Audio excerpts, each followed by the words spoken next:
tine kufara kutsamira mumaoko ake chikomborero runyararo kutsamira mumaoko ake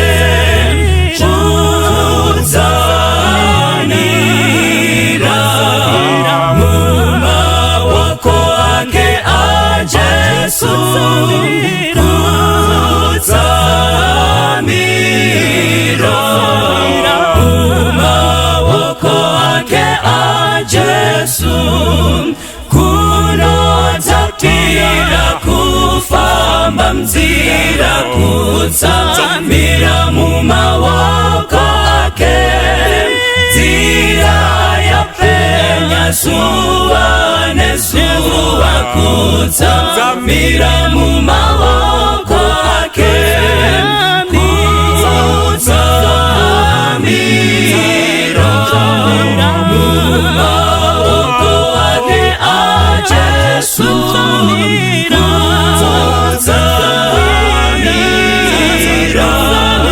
mumaoko ake a Jesu chinyi ndinozvane kuti nzira kutsamira mumaoko ake gerunyararo ndenzi wapedyo kutsamira mumaoko ake kutsamira mumaoko ake a Jesu kutsamira mumaoko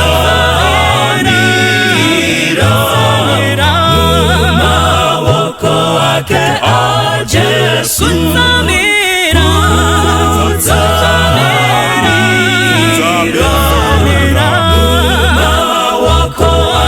a Jesu kutsamira mumaoko a Jesu kutsamira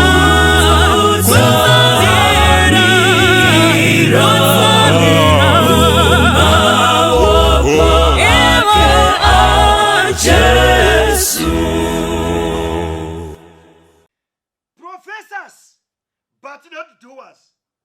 The Laodicean message applies to all who profess to keep the commandment of God, but not doing according to that commandment. Mwari ngatibetsere nemba kai message ishi. The Laodicean message is applicable to the church today. Donye yetu nakubata tizive kuti chii chatofanira kuita nemba kai mwadi yakanyogwa kulaodosha. Rekai tiverenge ndiba shomanene kuna zvakadzarwa chapter 3 verse 14. We are tiverengere verse ya 14. Yeah. Nyorera mtumwa wekereke iri paLaodicea uti zvanzi naameni chapupu chakatendeka chazokwadi kutanga kwezvisikwa zvamwari ndinoziva mabasa ako kuti hautonhori. Nautoda kuti muzive mabasa utagwa pano panapa panoti ndinoziva mabasa ako kuti hautonhori. Yes. Kana kupisa kana haupisi. Dai uchitonhora, dai waitotonhora zvachose, kana kupisa, dai waitopisa zvachose, zvino zvaunodziya, zvino unodziya. That is the problem of our churches today across the board. Kuti zvino zvaunodziya ndichakusvisvina. Saka where is our problem? Amen. Our problem is a lukewarm type of Christians. Yes. Tanetseka nevanhu vasingapisi, nevanhu vasingatonhori. Mwari atibetsere katopisa pavhangeri tipise zvomene, katotonhora muchivi titonhore zvachose. Saka nhasi toda kubata nyaya. That's why pane mwendiba Yes. inoti havasi vose Yes. vanoti ishe Vanoti ishe ishe. vachapinda mumba mukudenga kureva kudai Yes. kuti variko vanogona kutaura shoko Yes, raMwari ichokwadi. vachitoti ishe Ichokwadi. asi vasingati nomwoyo wose. chokwadi. Yes. Kana tikatarira apa mufundisi apa. Amen. Ini pandigozhera. Yeah. Kana ukanyatso kuverenga madhii wakaitarira. Konzi hautonhori, Yeah. haupisi. Yeah. Kurova kuti Mwari woti ini ndoshayiwa zvokuita newe. Yeah. Kana ukaona ukaronga basa raMwari mafambire aro Yeah. nemunhu uri palukewarm, Yeah. kana mukati toita ire program Yeah. vanovhota vangani vanoti dzvamu, Yeah. konzi vanenge varipo vangani Yeah. vanoti dzvamu, asi chiinda paground Yeah. hapasisina vanhu, Yeah. nokuti sangano razara kudziya kana kutonhora, hapana position chaiyo Yeah. yavari pazvinhu zviviri. Spirit of prophecy inozikamwa. Yes. Mitemo inozikamwa. Kudzidzisa kunogonekamwa. Hai, chokwadi. Nokuimba kunogonekamwa. Chokwadi. Kunamata tokugona. Yes. Nezvose zvingada kuitwa maprogramu Yes. ose omuchechi Chokwadi. tomagona. Amen. But are we doing it wholeheartedly? We are Chokwadi. not doing this. Yes. That's why that we are so good for prophesying. We are chokwadi. we are professors, but we are poor Yes. in doing. chokwadi. Mwari ngatibetsere. Mwari That's why ngatibetsere. pane ndima iya Yes. yatoverenga uko kuna Chokwadi. maka inoti vadzidzi Yes. vakati vabva kwavanga vachibva Amen. kuwitnessing Yes. vakavuya kuna Jesu Chokwadi. vachidada vachiposa Yes. vakati ishe Eh. takanga tine simba Chokwadi. rokubvisa mweya Yes. takanga tine simba rokunamatira vaigwara Yes. vachipora takanga tine simba Chokwadi. rokutsika zvinyamada Yes. tisingarumwi tichituka madhimoni Amen. achinda Achinda. Mwari akati Jesu Yes. akati kuna Luke farai kana mazita enyu akanyogwa mubhuku Mutsamba rokudenga youpenyu. zvinoreva Yes. kudai kuti tinogona kuita zvoshamisa Yes. mazita asina kunyogwa Asina kunyogwa. tinogona kuparidza Chokwadi. vanhu vagotendemuka vachichema Chokwadi. mazita Asina edu kunyogwa. asina kunyogwa Chokwadi. tinogona kuita vatungamiriri Yes. vehuman ministry Yes. togona kuita maelda makuru Mazita togona asina kunyogwa. kuita vafundisi mazita Asina asina kunyogwa. kunyogwa saka tatisu panapa message now Yes. yelaudhesiya Yes. inotinoziva mabasa ako kuti hautonhori Apa chandi- haupisi chandibhadza mufundisi.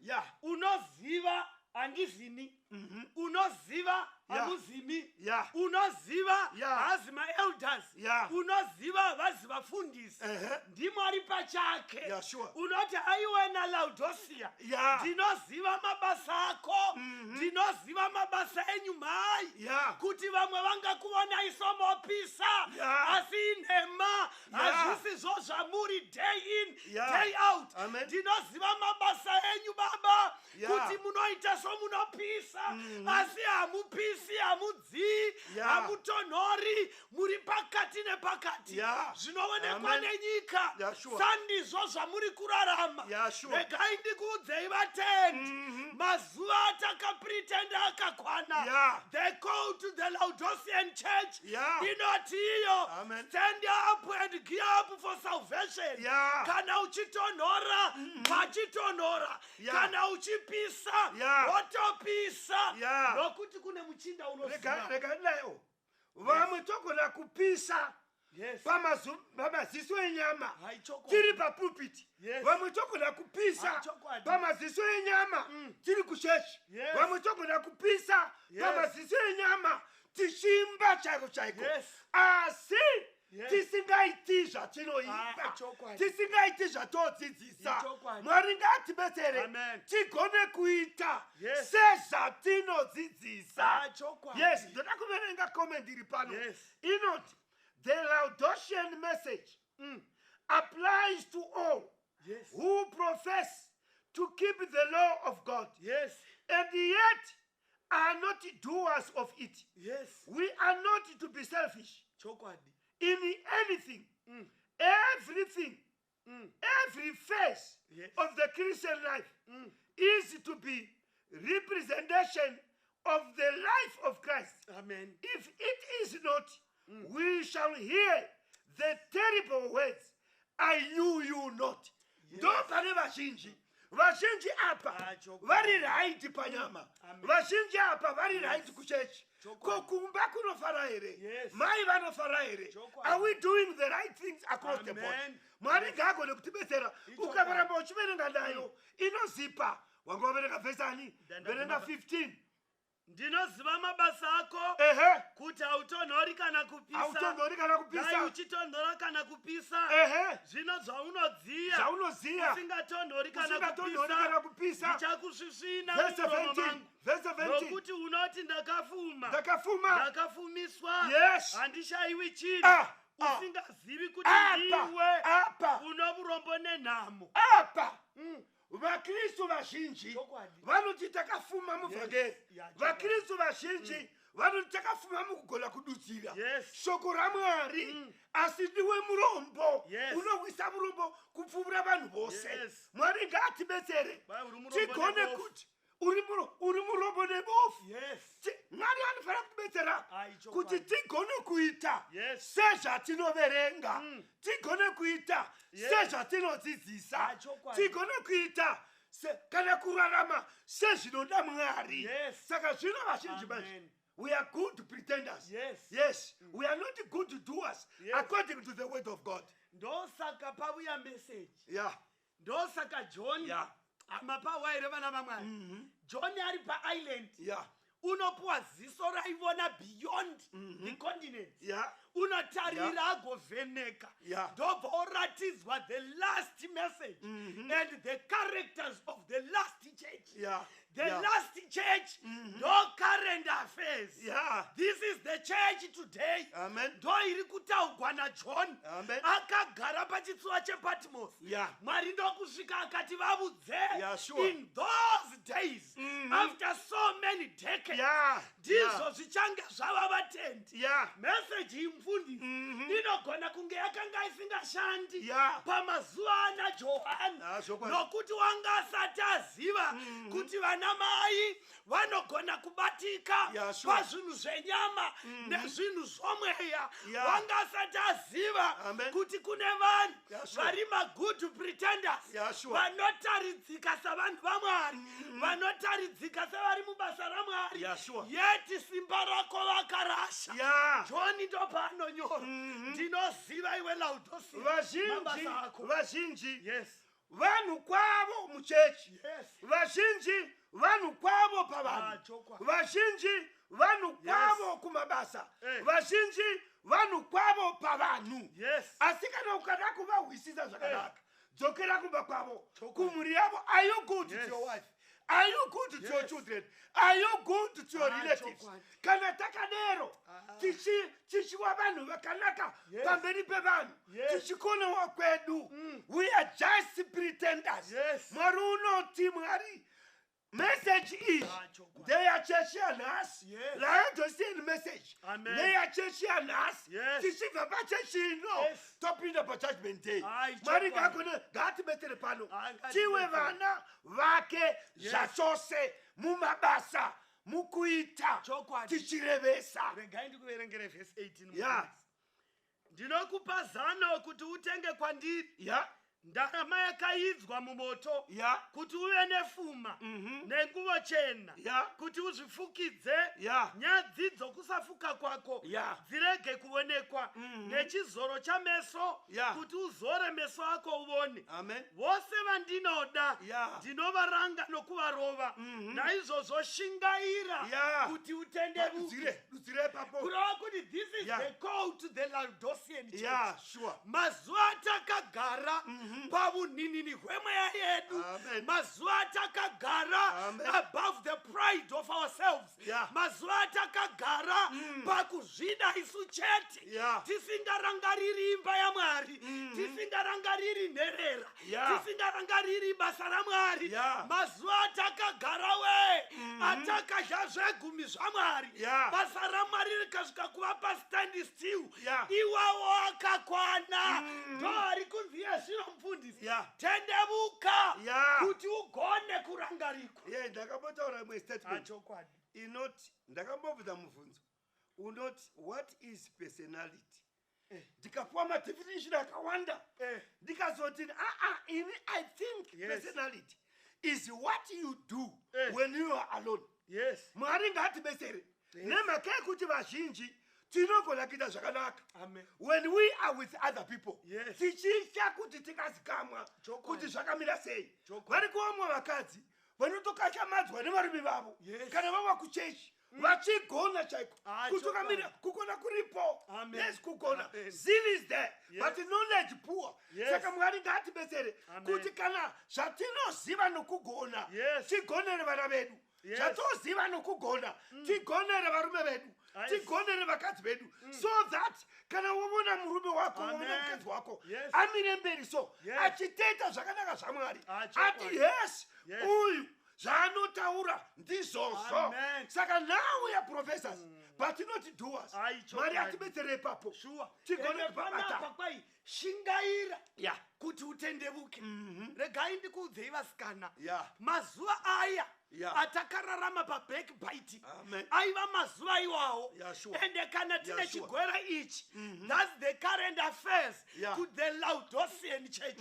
Mazuva atakararama tichibvovora vatendi moyo, tichidzosera vanhu shure vakanga vasarudza Mwari nesimba ravo, tikamira pakati pavo and salvation kusvika vavenga chinonzi Mwari. Nanhasi vamwe vavo vahedhe. Izvozvo zvinotaridza kuti we are living the days of Laodicean. Kana tikabva pachimiro cheLaodicea kurarama kwedu kuchasimudza. Uri kuruboshwe, uri kurudyi, uchadzidza zvakawanda. Tokweva tose toinda pamwe chete. Kuna muchishona tinoti Gumbo Mumba, Gumbo Panze, ndo Laodicea. Yes, Laodicea inoti rimwe uku ririko kuna Kristu, roda Kristu, rimwe uku kumashavi, uriko rimwe uku kumuroyi, uriko rimwe uku kumidzimu, uriko rimwe divi uku unoda Mwari. Saka Mwari unoti manje ndichakusisina zviri nani kuti kana wona kuita chivi chiita zvachose sasatani baba vako diablos vakaita chivi kubva pakutanga. Kana wona kuita chikristu tichiita chikristu zvachose ukavhenganisa ndo vanhu vanorebwa neLaodicean church. Regai tiverenge 20 mufundisi mududzire. Tarira ndimire pamukova ndichigogodza. Kana munhu akanzwa inzwi rangu akazarura mukova ndichapinda kwaari ndicharayira naiye neni. Amen. Apa mukova unorebwa mukova wemoyo. Vhesi yakapiwa pamunhu unorarama the Laodicean way of living. Yes. Saka unoti vhura mukova wako ndipinde. Ndakambodudzira imwe vhesi iyi ndichitini vanhu pavakazowa apa vavaverenga kuti kana wavhura mukova ndichapinda kwauri ndigorayira newe iwe neni. Nemhaka yekunyima kwevanhu vanje vakahwa pakanzi ndigorayira kurayira kudya ndigodya newe vakati zvekudyigwa chikafu handidi mamuna munhu wakaipa. Asi uku mukristu pakambova kuti paita zvokudya kuti Jesu ndakupinda mumwoyo mangu agouyawo dya chikafu changu havhuri.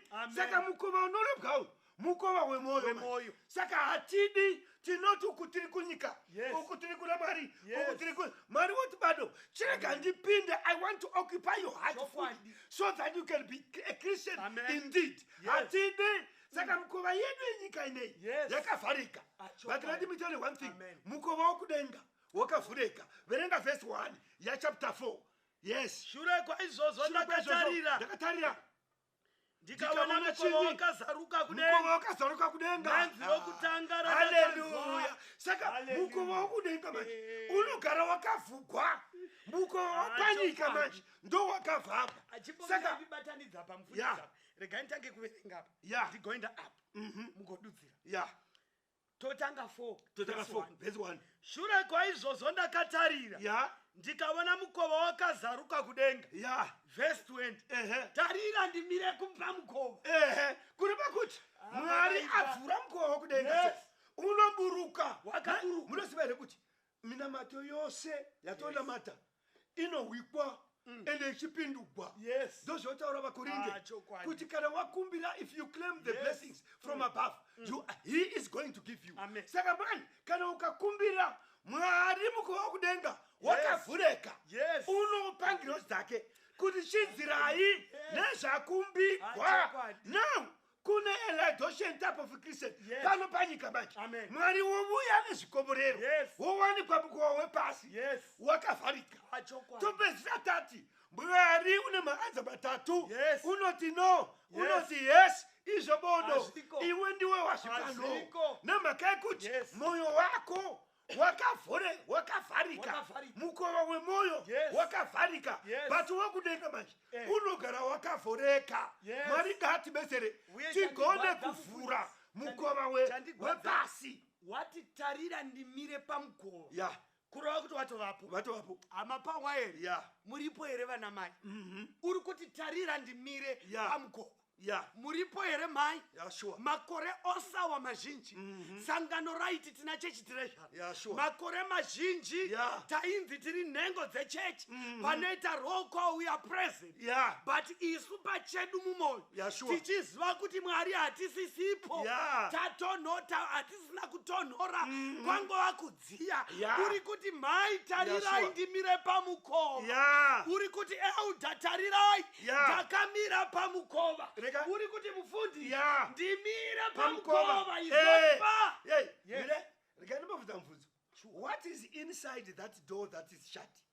Because mukova wepasika wakapfigwa. Saka mubvunzo wangu unoti what is inside there chawapfigira unoda kupinda. It is loneliness. It is selfish. It is jealous. It is emptiness. Mugwere wakavharika. Kana Mwari akapinda manje nokugwara ugwari hatikuvaoni kuchipatara nemhaka yekuti he is also the great physician.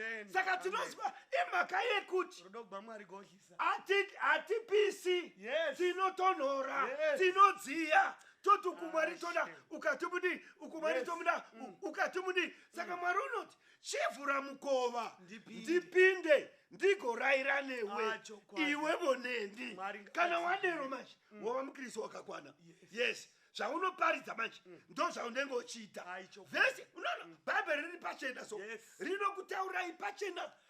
Pane imwe ndima inototi kuna 1 John chapter 3 verse 9 imboivhura 1 John chapter 3 verse 19 ndoda kuti uwe kuti inoti kudi 1 John chapter 3 verse 19 verenga.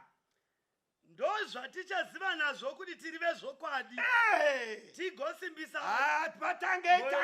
itange ndozvatichaziva nazvo kuti tiri vezvokwadi. Chimira kuriva kuti munhu unotoziva kuti ini ndiri wazvokwadi. Munhu unotoziva kuti ini ndiri waMwari. Munhu unotoziva kuti iko zvino kana Mwari akaburuka iko zvino vanhu totoziva kuti ina ndindi totozviziva. Mufundisi payade ambomira Mwari ngambodini nokuti ndozviziva kuti apa handipabudi inema dzinoreva vanhu kuti iye Mwari ndiye unoziva hake kana akavuya toponeswa nenyasha. Inema unotoziva kuti ina handiponi because that's why Jeremiah ichiti moyo wakaipa chose wakavora ndiani ungauziva. Hakuna munhu panyika pano hakuna ungaziva zviri. That's why verse 10 yechapter iyoyo ichiti I the Lord searches the heart. Ndimwari unogona kuziva mwoyo yedu. Saka now ndo patiri kuti isu we are in this Laodicean era. Mwari ngaatibetsere tinotoziva kuti todziya hatipisi ende futi hatidi kuti tidzi totonhora hatidi. Halo tinoda kuti tidzi tinopisa isu tisingapisi. Halo saka ukavona zviri nani kuti watonhora chitonhora kana wadya mha idya gono wototadza sababa wako diablosi. Kana wada kuita mukristu chiita mukristu utopona. Mwari ngaatibetsere. Mwari ngaatibetsere nokuti chigwere chepalaudhosia chigwere chinohlisa. Mwari ngavakubetserei mai, Mwari ngavakubetserei baba, Mwari ngavakubetserei vana gogo pamazuva akaipa zvakadai. Iye amire pamukova. There is a penalty after all this. Our characters should be tofana kuchinja zvimiro zvedu for the best of our own salvation. Tarirai iye unoziva nokuti unoti ndinoziva mabasa ako. Mwari ngavatiwanire nyasha mupfundisi namatirei. Ngatiramate. Baba vangu vari kudenga. Maita ine shoko renyu. Now we know. We didn't know. But maita the message dukuduki. Yokuti zvokwadi tozviziva kuti hatipisi. Uye tozviziva kuti hatitonhori. Because kana taitonhora nyika yaziva kuti kune vanotonhora. Zvino tongwa pakati nepakati muchatisvisvina. Tibetserei Mwari, tivhure mwoyo. Mupinde matiri tiko vanopisa zvachose. Ndoda kuisa vana venyu pamberi penyu.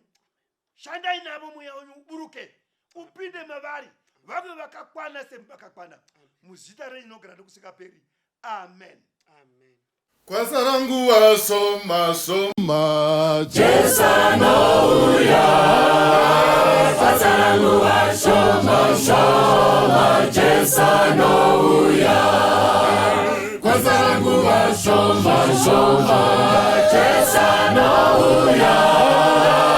Kwasara nguva shoma shoma, Jesu anouya. Tiende kudenga, tinaona mawanga mumaoko ake. Tiende kudenga, tinaona mawanga mumaoko ake.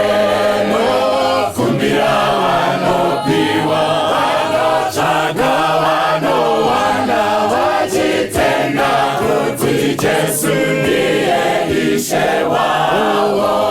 Vanokumbira vanopiwa, vanotsvaga vanowana, vachitenda kuti Jesu ndiye Ishe wavo. Tiende kudenga, tinaona mawanga mumaoko ake.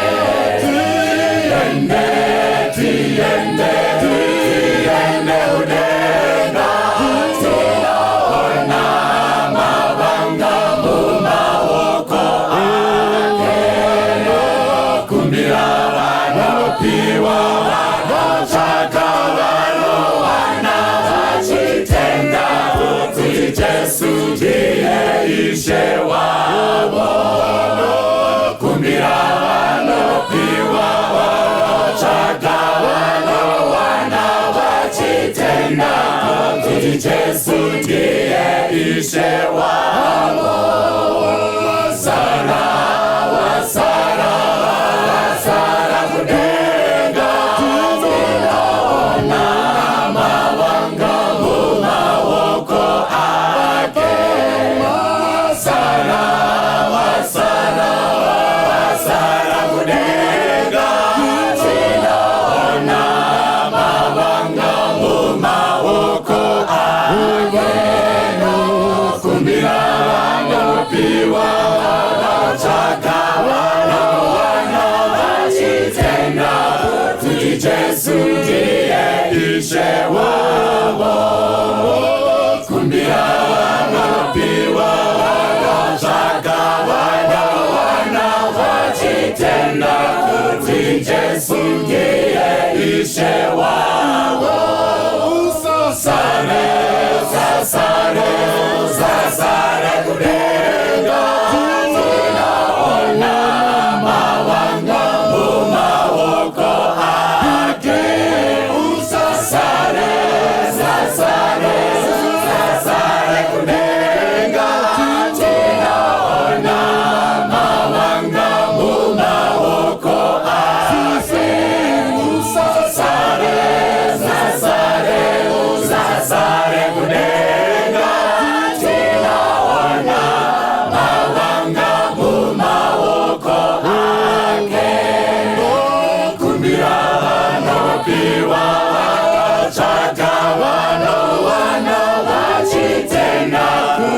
Jesu ndiye ishe wao.